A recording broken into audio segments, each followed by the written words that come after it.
Olá, eu sou a professora Carolina Nunes e gostaria de dar as boas-vindas ao nosso curso de formação de mediadores.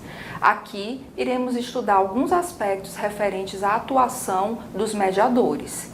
Iniciaremos focando no estudante da modalidade EAD e em seguida nos aprofundaremos no feedback, que consiste em uma importante estratégia de comunicação na educação à distância. Esperamos que vocês façam um bom proveito se engajando no curso de forma autônoma e autorregulada. Bons estudos! Na nossa videoaula de hoje, nós iremos falar sobre o estudante da educação à distância. Mas, antes da gente falar especificamente do estudante da educação à distância, é importante que nós tenhamos em mente que tanto a permanência quanto o sucesso acadêmico dos estudantes é um tema muito relevante para todas as instituições de ensino superior. Isso porque desses fatores depende o próprio sucesso da instituição. Então, se nós quisermos fazer a avaliação de uma instituição de ensino superior, uma das formas da gente fazer isso é a gente verificar, essa questão da permanência desses alunos. O que significa isso? Significa que um aluno que começa a fazer um curso, ele irá concluir esse curso. Se ele abandonar o curso, isso entra para os índices de evasão. E uma instituição ou um curso que tenham índices de evasão muito alto, que muitos alunos abandonam esse curso, é um curso e, consequentemente, uma instituição que não será bem avaliada.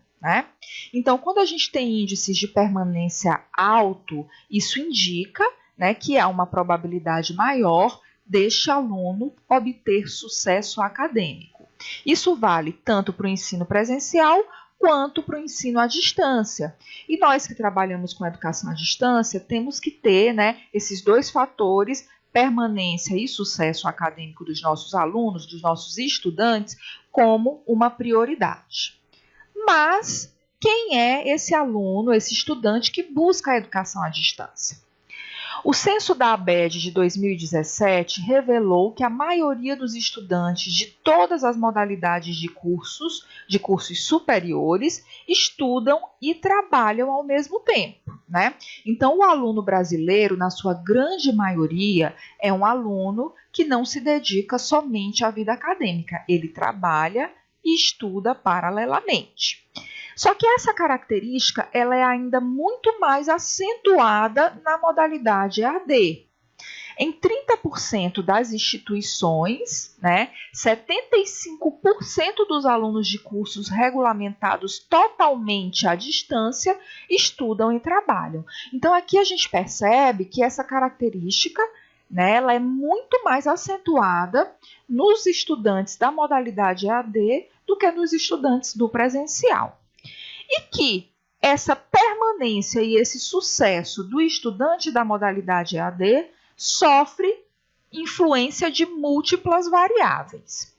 As autoras Fiuza e Sarriera discorrem que existem 3 dimensões que influenciam a permanência de um estudante EAD no seu curso, que fazem com que esse estudante não desista, não evada desse curso.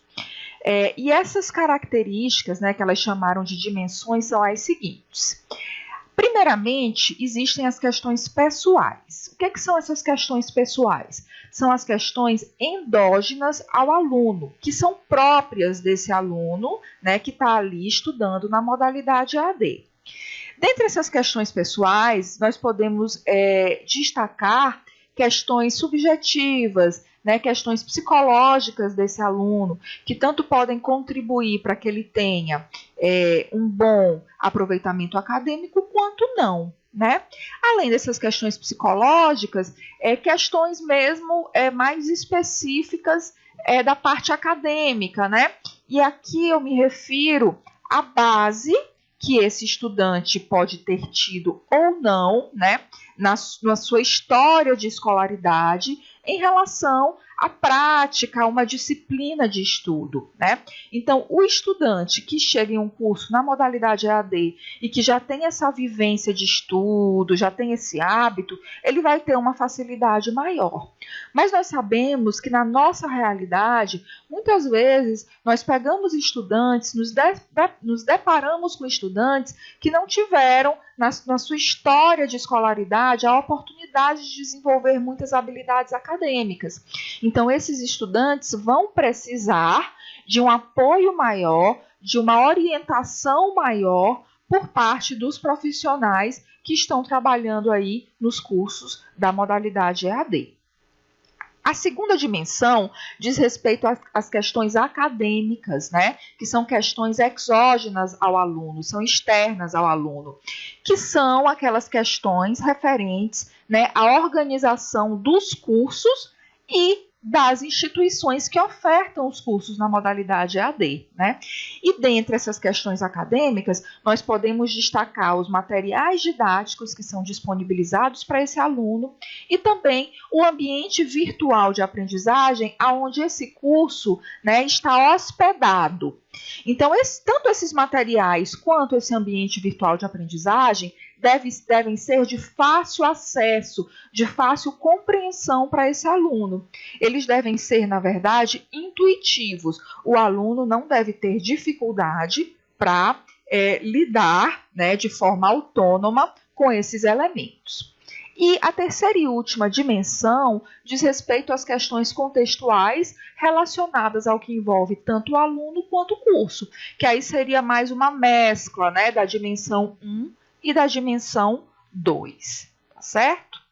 Bom, mas os nossos alunos que estão na modalidade à distância, eles são basicamente alunos adultos. E essa característica é uma característica que todos que trabalham com EAD devem sempre ter em mente quando nós formos planejar as intervenções junto a esse público. Porque um aluno adulto, ele possui determinadas características, né? Ele aprende de uma determinada forma que não é a mesma forma que um aluno que ainda é criança ou mesmo um aluno adolescente aprende. E nós temos que estar atentos a essas especificidades, né? As instituições de ensino superior devem considerar as questões relativas à andragogia e à eutagogia ao planejar suas intervenções com esses alunos. O que é a andragogia? A andragogia, ela trata das especificidades do aluno adulto. Ela consiste na filosofia, na ciência e técnica da educação de adultos. Então, andra vem do grego andros, que significa adulto. E agogos significa guiar, conduzir e educar. A andragogia possui muitas características. Quando a gente pensa no nosso aluno adulto, né, a gente tem que ter em mente que para esse aluno é sempre importante responder a pergunta: por que realizar uma determinada aprendizagem? Né? Então, o aluno adulto ele já está em uma fase do seu desenvolvimento na qual as coisas têm que fazer sentido para ele. Né? Ele tem que entender o porquê da importância dele realizar uma determinada aprendizagem. Se aquele conteúdo, se aquela aprendizagem não fizer sentido para ele, ele vai ter uma dificuldade maior em se engajar naquilo. Tá? O aluno adulto ele também aprende melhor pela experiência, né? Pela prática. Ele entende a aprendizagem como uma resolução de problemas, o que na verdade é um paralelo aí que a gente pode estabelecer com essa prática. Na nossa própria vida prática, o que a gente faz? Basicamente, a gente resolve problemas, né? No nosso dia a dia, a gente está sempre tentando solucionar alguma coisa, tá? Então, nós adultos funcionamos dessa forma. O estudante adulto não seria diferente. Esse estudante adulto, ele também aprende melhor quando o tópico que ele está estudando possui um valor imediato. E os seus motivadores mais potentes para a aprendizagem são os motivadores internos, que é justamente essa compreensão que ele deve ter, né, do porquê que ele está engajado ali em um determinado conteúdo ou em uma determinada atividade. Já a eutagogia amplia, né, essa concepção da andragogia, porque a eutagogia ela fala da autodireção da aprendizagem, colocando foco nesse aluno que é um aluno adulto, né? Então aqui a gente tem a autodireção da aprendizagem em destaque, tá bom? Por quê? Porque a gente entende, né, e a eutagogia nos traz esse pressuposto de que esse aluno adulto ele deve ter a capacidade de se autodirecionar, né? O seu processo de aprendizagem, ele deve ser autônomo, né? Então, a eutagogia é o estudo da autoaprendizagem, que também vem de uma palavra grega, né? Na verdade, da junção de duas palavras gregas, euta, que é auto próprio, e agogos, guiar. O aluno adulto da educação à distância, ele possui uma maior flexibilidade de espaço e de tempo, que é uma característica positiva, né? Mas, ao mesmo tempo, demanda desse estudante uma maior habilidade de organização pessoal e de gerenciamento de tempo, além de disciplina e de automotivação. Então, ao mesmo tempo que ele tem mais liberdade, ele também é um estudante que deve ter mais autocontrole, porque se ele não tiver esse autocontrole, ele não vai dar conta, né, de se autodirigir, de aprender de uma forma autônoma, tá? E isso requer que esse aluno, esse adulto, possua processos ativos de planejamento e que ele seja capaz de monitorar e de controlar a sua própria aprendizagem. Porém, partir do pressuposto que todos os estudantes da educação à distância são autônomos em seus processos de aprendizagem pode ser um equívoco e contribuir para os índices de evasão nos cursos, né?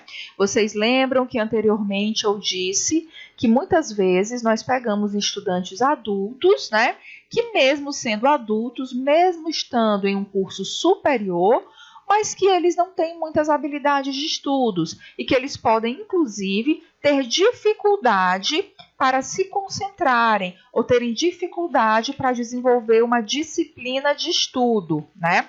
Então, é aí que entra o papel fundamental do tutor mediador, né? Então, os mediadores, eles podem e devem ajudar os nossos alunos a desenvolverem essas habilidades, sem as quais eles não vão conseguir obter o sucesso acadêmico.